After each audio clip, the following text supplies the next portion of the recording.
What's up? What's up? What's up? What's up? What's up? What's going on? What's going down? What's going on? What's up? Claude, Shay Shay, and Monique. I'm loving them.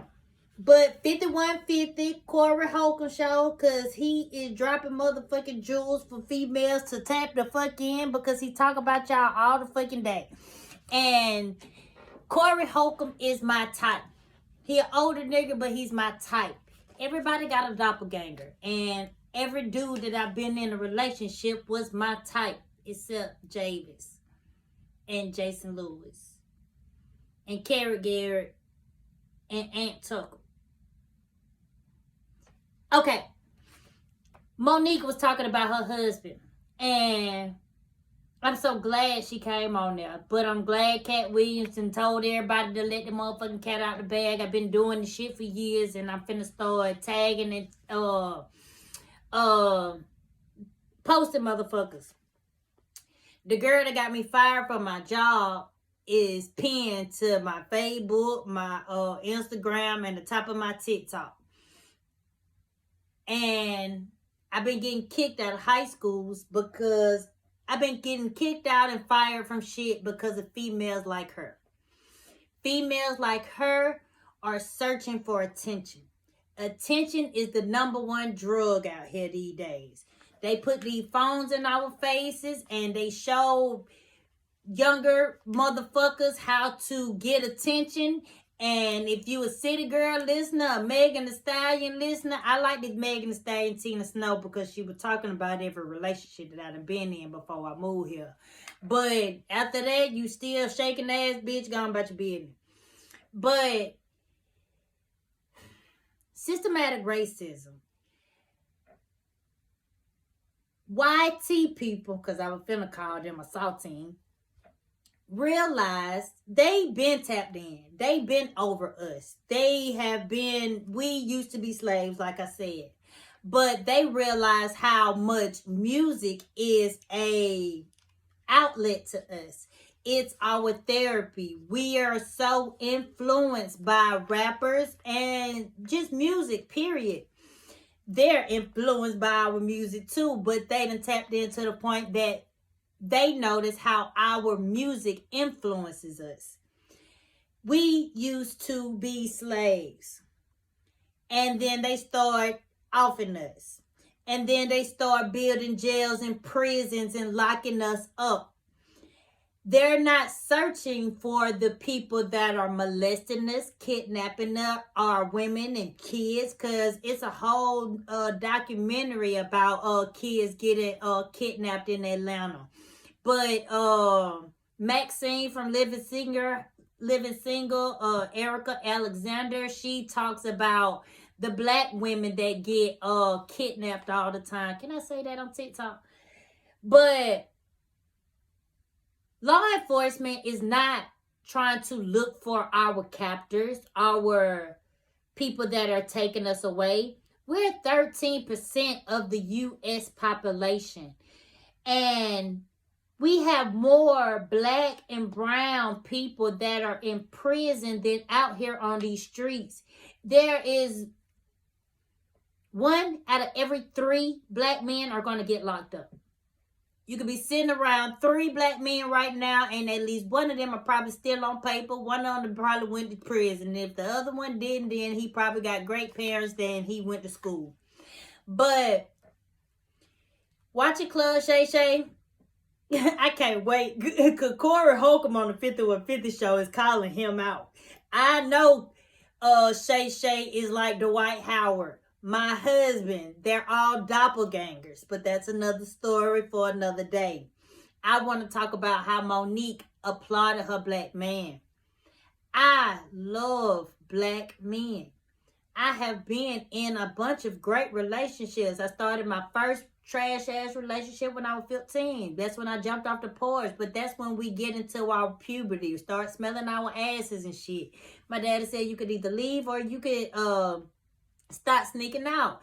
And I just knew I wasn't going to start sneaking out. But I knew I wasn't finna disrespect my daddy in his face because he done choked me before. I've been stealing from him my whole life. But moving out with my boyfriend. I'm 15, he's 16. His brother was 24. Michael Garrett. Shout out to my boy. And I'm adding my list to this. Shout out to Fifi Snellen. She at the top of this list. But she was my big sister when I was with Carrie. She told me how to go to the free clinic. I didn't know nothing about a free clinic. I didn't know what a free clinic was. I just know my pie was leaking all the goddamn time. But this the only dude that I'm sleeping with. But I got pregnant by him. He used to, I'm so glad I lost my baby by him because he's still not shit to these days. But that's when I was 15, 16 going through that shit. And I learned from that shit. Not to keep talking to niggas that ain't shit. But his cousin, Shawanda Garrett, gave me my confidence to be able to think about leaving him. I was new to Georgia. I moved there when I was 13. And I lived in Houston, 5th grade, 6th grade, 7th grade. And I always had crushes on boys, but I never would say it out loud. But guys never tried to talk to me, so why would I speak about it out loud? I didn't want that rejection. But when I was with Carrie, he was my first love. And that boy when I say he dropped me the first, I'm talking about I moved with him two houses down from my dad and got out of school bus one day. And, my man just texted me. Got off the school bus one day, went to the house, and when I walked in that house, walked through the living room and walked to the bedroom. When I walked in the bedroom, it's a line of niggas, and there's a bitch at the end of the line fucking the nigga at the front of the line. And my niggas over here laughing with 2 other niggas in this room, and when I walked in there, my mouth said, what the fuck? And all I remember is waking up on a bed cot with Carrot on the floor, trying to pay me a cup of juice, and the house is empty at this point because this nigga done dropped me. And I woke up and I said, nigga, did you hit me? And he trying to pay me some juice. But no, fuck you. And I left. Went home, and like a day later, next night, he apologized to me. And this was the first dude that I ever loved. And I moved in with him. So, apology? Okay, I will go back. You done dropped me. So, he took me through everything. When I say we fought, he burnt me, gave me chlamydia and gonorrhea when I was 16. I got pregnant by him when I was 16. Miscarried because he used to pick me up, slam me on my back all the time. But Fifi was a big sister to me. She knew about free clinic. She took me to the free clinic. She took me to get my first ultrasound. And my first ultrasound, they found out my baby heart wasn't beating, but Carrie did just slam me in their kitchen floor the day before that. I left him because he choked me till I peed myself 2.5 years later. And his brother was my father in this situation. He saved me. When I say he came in there and whooped his brother ass, but Michael's the older brother, Carrie the younger brother, but he's still my big brother right now today. I love him to death. And so that was all I needed to see that, okay, I ain't finna deal with no nigga like that no more. Second dude I started talking to, Aunt Tucker. He was great to me. All I want to talk to is a nigga that's my homeboy. If you can be my homeboy, then we'll be great together. And we can be sexual when we get in the bedroom. But while we chilling, ain't no need of me being all over you. My daddy was an affectionate man. So I'm not an affectionate female. But when I met my husband, I fell in love. And so I opened up a side of myself that I didn't see myself opening up. What Monique was talking about, how she had the money, and I've always been independent. I ain't never just talked to no man for what he had. I always had my own because my daddy raised me. He talked shit to me every time I needed his help after not doing whatever he needed me to do, like going to school. If I didn't go to school, then my dad wasn't finna give me shit. But like I said, I moved out when I was 15, so I wasn't dependent on my daddy no more. I started stealing. Michael, he did what he could. He bought me a pair of polo shoes, and Monte Frank talked about my ass when I went to LaGrange High like a motherfucker. I used to get picked on until I didn't know I was pretty until I turned 21. Shawanda told me I wasn't ugly and that I didn't have to. His first cousin, Shawanda Garrett, seen him jumping. jump on me, and she cussed every nigga, one of his homeboys that was there, out, and she pulled me to the side and told me I ain't have to deal with that shit. I ain't no ugly female. And I didn't know that I wasn't ugly, because dudes never tried to talk to me when I lived in Houston. I lived in Houston for 3 years and niggas didn't try to talk to me. But when I moved to LaGrange, Kamari, what the fuck Kamari last name is? Light skin, fine as hell, and I'm 13 and he tried to talk to me. Rodrell Slaughter, they both tried to talk to me, and I was like, they only like me because I'm new. Cause ain't no way that they like me. Like, ain't no way they trying to talk to me, because I was in Houston for 3 years and niggas didn't try to talk to me. But hanging with my homeboy, I'm a tomboy. I used to wear wave caps and hats. That's how much of a hood nigga I was. But being with my husband, I opened up myself to him. When we first moved in together, he kept trying to hug on me, and I left my favorite ex, Will, because he kept trying to hug on me when I'm in the kitchen trying to clean up or cook. But this is their love language. This is how they show you that they love you. And they're alpha males. So I'm the only person that my husband gonna show his vulnerability side to. So I had to go through that situation because I was pushing him away when I seen how physically attracted he was, like wanting to hug on me all the time. And she got on my nerve, but that's my daddy. I didn't realize it then, but now that I'm older, I realize it now. My daddy don't like affection. Like, every time I go to my daddy, he a fat dude, so I'm gonna jump all over him, and he gonna tell me constantly to get the fuck up off of him. Stop touching him. But I didn't know that I was going to turn out like that. My daddy didn't teach me to not want affection. That's just how I was raised. So when I got into a great relationship with a great man, I pushed him away because all he was doing was showing me how he loved me. And me and my husband broke up for 6 months. And when we got back together, I appreciated him so much because I constantly told him, nigga, I'm with you because I want to be, not because I need to be. You can leave. I don't need you, because he would get mad after another story. But I love being in love. I'm a hopeless romantic. I don't want to cheat on my man. Now, I have cheated before in my past, learning myself, but I'm not finna cheat on no man, especially if he is my man, because I'm not going to be with no man that ain't shit, because I can read a ain't shit nigga 1,000 miles away.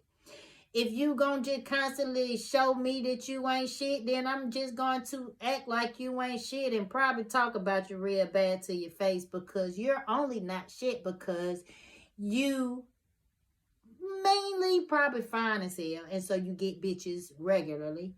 Or you done been hurt before and you rather not get hurt again. So you're going to sleep with every woman that will sleep with you. But she probably only sleeping with you because she's searching for love. I ain't never searched for love, because I got 1,000 homeboys who just love me just being their homegirl. I never had to do anything sexual to them for them to treat me like a human being.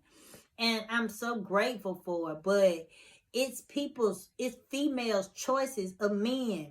This girl, I'm not going to call her name out. We was cool as hell for about 2-3 weeks, just talking to each other through social media. And I don't like talking to females because they get on my nerves, because they're so irrational and don't make sense when they tell me the stupid shit that they're going to tell me. But it's mainly about a nigga that done did them wrong. And she was telling me about a dude that had her blocked. And she was like, she couldn't believe he still had her blocked. But she done talked to his homeboy. And she told him she wasn't going to stop talking to the homeboy just because they was friends. And so she wasn't going to cut her friend off for him. And so the nigga blocked her. And so she's calling him while she blocked, and she's hitting me up and telling me that he still got her blocked. And she done got the homeboy that's his friend to three-way him and asking. It was just ridiculous. But I'm telling her, this nigga done showed you that he not fucking with you because of the shit that you done did. And you're wondering why? You still chasing this man. You know he a great man, but you done fucked that up already, trying not to do what he wanted you to do. Now, being with my husband, I love him to death. So I was going to try to do everything to make him happy. If I made him mad, I'm talking to him like, what did I do to upset you? I don't want to hurt you. I'm not trying to piss you off. My new man, he is in a halfway house. And he ain't getting out to 2025. And I love him. I've been crushing on him for years. But I know he's been hurt before. And I have been hurt before. I don't trust that he's just talking to me. It's social media out here.